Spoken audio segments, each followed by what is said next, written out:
জয়গুরু পরম প্রেমময় শ্রী শ্রী ঠাকুরের রাতুল চরণে শতকোটি প্রণাম জানিয়ে আজ আমি শ্রী শ্রী ঠাকুরের জীবনীর 14তম পর্বের সূচনা করছি। কৃষ্ণলাল রায়চৌধুরীর কুষ্টিয়ার বাজারে এক বড় কাপড়ের দোকান ছিল। একদিন সকালে তিনি ঠিক করলেন যাওয়ার পথে আগে তিনি ঠাকুরের কীর্তন দেখবেন এবং তারপর বাজারে গিয়ে দোকান খুলবেন। কৃষ্ণলালবাবু ছিলেন ঠাকুরের পরম ভক্ত এবং ঠাকুরও তাকে ভালোবেসে কৃষ্ণপাগল বলে ডাকতেন। দোকানে থাকার জন্য তিনি কীর্তনে যোগ দিতে পারতেন না। সেদিন সকালে কৃষ্ণলালবাবু ঠাকুরের বাসায় গিয়ে দেখলেন তখনও কীর্তন শুরু হয়নি। ঠাকুর তাঁর বিছানায় বসেছিলেন। কৃষ্ণলালবাবু ঠাকুরকে প্রণাম করে উঠে দাঁড়াতেই ঠাকুর তার হাত ধরে তাঁর বিছানার উপর বসালেন এবং তাঁর কোলে মাথা রেখে শুয়ে পড়লেন। ঠাকুরের এই অহেতুক কৃপা ও তার মধুর স্পর্শ ও সঙ্গসুখ লাভ করে আনন্দে অভিভূত হয়ে উঠলেন কৃষ্ণলালবাবু। তিনি সেদিন দোকানে যাওয়ার সংকল্প ত্যাগ করে সারাদিন ধরে ঠাকুরের সঙ্গসুখ উপভোগ করে নিজেকে কৃতার্থ বোধ করলেন। একদিন ঠাকুর ভক্তদের সামনে সৎ নামের মহিমা ও আধ্যাত্মিক প্রভাব সম্বন্ধে আলোচনা করতে লাগলেন। তিনি বললেন, সৎনামই আদি নদ সৃষ্টির মূল উৎস। অস্তিত্বের ধারণ ও রক্ষণের জন্য অটল বিশ্বাস ভক্তির সঙ্গে নামী পুরুষের ধ্যান সমন্বিত নাম জপই সর্বোত্তম পন্থা। নাম মাহাত্ম্যের কথা বোঝাতে গিয়ে তিনি আরও বলতেন, আমাদের হাত পা চোখ কান দিয়ে সবসময় রঞ্জন রশ্মির মতো এক অদৃশ্য আলোক তরঙ্গ বাইরে প্রবাহিত হচ্ছে, আর মাথাটা যেন বাইরে থেকে ওই আলো শোষণ করে শরীরের ভিতরে নিচ্ছে। এই প্রবাহই আমাদের জীবনী শক্তি। মানুষের মৃত্যু ঘটলে এই প্রবাহ বন্ধ হয়ে যায়। খুব বেশি নাম করলে দেহের মধ্যে প্রবাহিত ওই আলোক তরঙ্গ মস্তিষ্কে সংহত হয়, চোখ দিয়ে তা ঠিকরে পড়ে। তখন কারোর দিকে বেশ কিছুক্ষণ তাকিয়ে থাকলে ওই জীবনী শক্তি তার মধ্যে সঞ্চারিত হয়, আর তার ফলে তার মধ্যে এক স্পন্দন শুরু হয় এবং সে মরে গেলে বা মৃতপ্রায় হলেও সে আবার জীবন্ত হয়ে উঠতে পারে। এ সম্পর্কে ঠাকুর তার নিজস্ব অভিজ্ঞতার কথাও ব্যক্ত করেন। একদিন ঠাকুর একটি গুবরে পোকাকে মৃত অবস্থায় দেখতে পান। বিশেষভাবে পরীক্ষা করার পর তিনি বুঝতে পারেন পোকাটি সত্যিই মৃত। জীবনের কোনো চিহ্ন নেই তার মধ্যে। পোকাটির মাথার সঙ্গে দুটো পা সংযুক্ত আছে। শরীরে অবশিষ্ট অংশ বলতে আর কিছুই নেই। এই অবস্থায় নামের শক্তি পরীক্ষার জন্য ঔৎসুক্যবশত তিনি একটি আঙুল দিয়ে পোকাটিকে ধরে তার দিকে এক দৃষ্টিতে তাকিয়ে প্রায় আধ ঘন্টা ধরে নাম জপ করতে লাগলেন। এরপর হঠাৎ তিনি দেখতে পেলেন পোকাটার পা দুখানি একটু একটু নড়ছে। তারপর উপুর হয়ে খানিকটা চলল, কিন্তু তারপর আবার চিত হয়ে পড়ল, আর চলতে পারল না। তখন তিনি আবার পোকাটিকে স্পর্শ করে নাম করতে লাগলেন। আবার পোকাটা একটু নড়ল এবং চলল, কিন্তু তারপরই আবার চিত হয়ে পড়ল, আর নড়ল না। এইভাবে কয়েকবার পরীক্ষা করার পর ঠাকুর বুঝতে পারলেন এর মাথা এবং দুটি পা ছাড়া শরীরের আর কোনো অংশ নেই। তাই নামের শক্তিতে এ প্রাণ ফিরে পেলেও তা ধারণ করার ক্ষমতা এর নেই।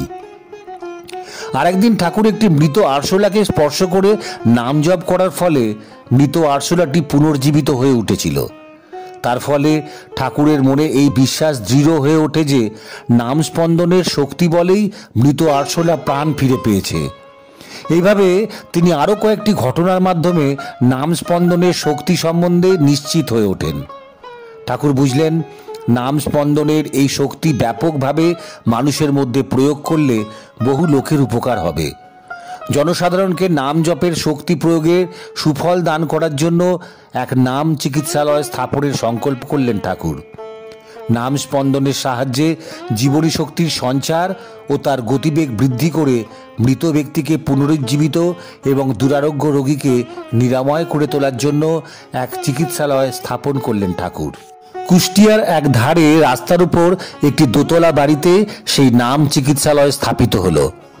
সতীশচন্দ্র গোস্বামী, বীরেন্দ্রনাথ রায়, সতীশচন্দ্র জোয়ারদার, সুশীলচন্দ্র বসু, মোহাম্মদ গহর আলী, রামকৃষ্ণ প্রামাণিক, রাধারমন জোয়ারদার প্রভৃতি ইষ্টপ্রাণ ভক্তগণ এই কাজে আত্মনিয়োগ করলেন।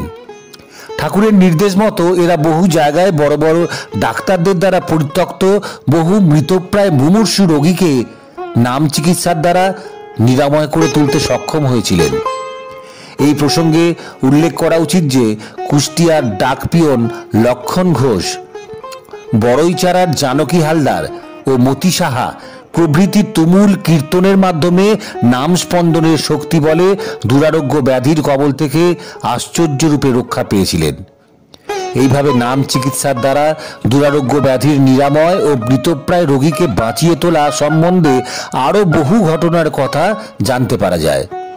এ ব্যাপারে প্রত্যক্ষভাবে নাম চিকিৎসার সঙ্গে যুক্ত কয়েকজন প্রবীণ ভক্তের বিবৃতি বিশেষভাবে উল্লেখযোগ্য। এ বিষয়ে সতীশচন্দ্র তাঁর প্রত্যক্ষ অভিজ্ঞতার কথা ব্যক্ত করতে গিয়ে বলেন, আমি নিজেও একবার একটি মৃতপ্রায় রোগীকে বাঁচাবার কাজে প্রত্যক্ষভাবে যুক্ত ছিলাম। রোগীর নাম শ্রীকান্ত সরকার, বয়স অনুমান 27 থেকে 28। সে ম্যানেঞ্জাইটিস রোগে আক্রান্ত হয়।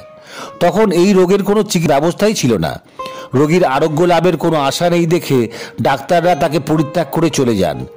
তখন রাত্রি 11টা। রোগীর নাড়ি ও হৃৎপিণ্ডের স্পন্দন একেবারে বন্ধ হয়ে গেল। তখন এই রোগের কোনো চিকিৎসার ব্যবস্থা ছিল না। রোগীর আরোগ্য লাভের কোনো আশা নেই দেখে ডাক্তাররা তাকে পরিত্যাগ করে চলে যান। তখন রাত্রি 11টা। রোগীর নাড়ি ও হৃৎপিণ্ডের স্পন্দন একেবারে বন্ধ হয়ে গেল। সে অবস্থায় আমি ও আরও 5 জন রোগীকে স্পর্শ করে একাগ্রচিত্তে নাম জপ করতে লাগলাম। সারা রাত্রি ক্রমাগত নাম জপ করার পর পরদিন সকালবেলায় রোগীর হৃৎপিণ্ডে ক্রিয়া হচ্ছে বলে টের পাওয়া গেল।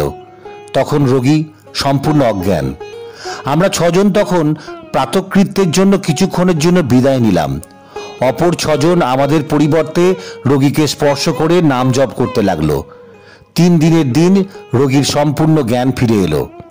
3 দিন পর সে রোগীকে দুরারোগ্য রোগের কবল থেকে মুক্ত ও সুস্থ দেখে আমাদের যে অপূর্ব আনন্দ হলো তা ভাষায় প্রকাশ করা যায় না। শ্রীকান্তের বিধবা মা ও তার স্ত্রী শ্রীকান্তের পুনর্জীবন প্রাপ্তির জন্য ঠাকুরের উদ্দেশ্যে বারবার প্রণাম জানিয়ে তাদের আন্তরিক কৃতজ্ঞতা প্রকাশ করতে লাগলো। রাধারমন জোয়ারদার বলেন, একসময় কুষ্টিয়ায় সৎসঙ্গ প্রাণ তত্ত্বানুসন্ধান সমিতি আমাদের কুষ্টিয়া স্থিত পাকা বাড়িতে স্থাপিত হয়। রোগীদের জন্য সেখানে 15 থেকে 16টি শয্যা ছিল। হিন্দু, মুসলমান, ব্রাহ্ম, খ্রিস্টান সকল ধর্মাবলম্বী রোগীকেই সেখানে চিকিৎসা করা হতো। সতীশচন্দ্র গোস্বামী, রামকৃষ্ণ প্রামাণিক, মোহাম্মদ গহর আলী বিশ্বাস প্রভৃতি ভক্তগণ নামের শক্তি প্রয়োগ করে বহু কঠিন রোগে আক্রান্ত রোগীকে রোগমুক্ত করেছিলেন। ঠাকুরের নির্দেশ মতো এই নাম চিকিৎসা হতো। এই পদ্ধতিতে চিকিৎসক ও রোগী উভয়কেই নাম করতে হতো। কিন্তু অশক্ত ও অপারগ রোগীর বেলায় কেবল চিকিৎসককেই নাম করতে হতো। নাম করার কৌশল চিকিৎসকরা ঠাকুরের কাছে উত্তম রূপে শিখতেন। ঠাকুরের নির্দেশে আমিও মাঝে মাঝে সেখানে গিয়ে চিকিৎসকদের কাছ থেকে চিকিৎসা প্রণালী শিখে নিতাম। বহু দুরারোগ্য রোগীকে এই নাম চিকিৎসায় নিরাময় হতে যেমন দেখেছি, তেমনি আমি নিজেও এই চিকিৎসার দ্বারা 2-3টি রোগীকে সুস্থ করে তুলতে সক্ষম হয়েছি। 1324 বঙ্গাব্দের কথা।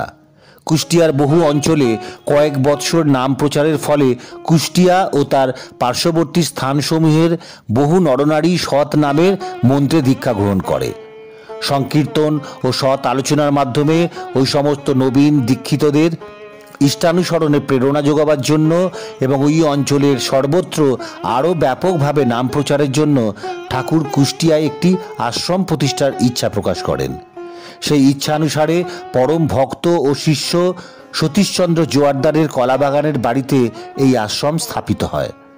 ঠাকুর তখন অন্তরঙ্গ পার্ষদ সতীশচন্দ্র গোস্বামীর উপর এই আশ্রম পরিচালনার ভার অর্পণ করেন।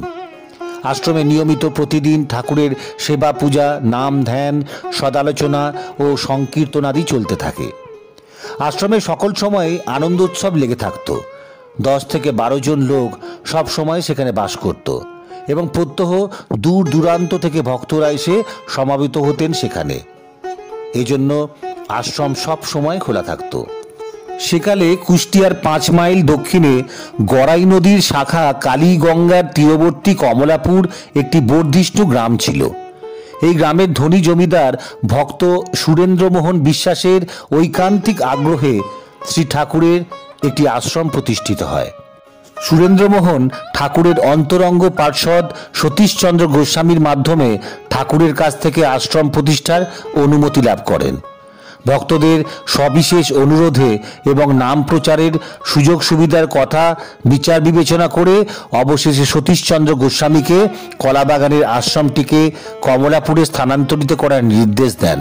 ঠাকুরের নির্দেশে আশ্রম কমলাপুরে স্থানান্তরিত হয় এবং সতীশচন্দ্র সপরিবারে সেখানে বাস করে আশ্রমটি পরিচালনার ভার নেন। কলাবাগানের মতোই এখানেও নিত্য পুজো অর্চনা, নাম ধ্যান সংকীর্তন, সদালোচনা, ভক্ত সমাগম এবং আনন্দ উৎসব চলতে থাকে।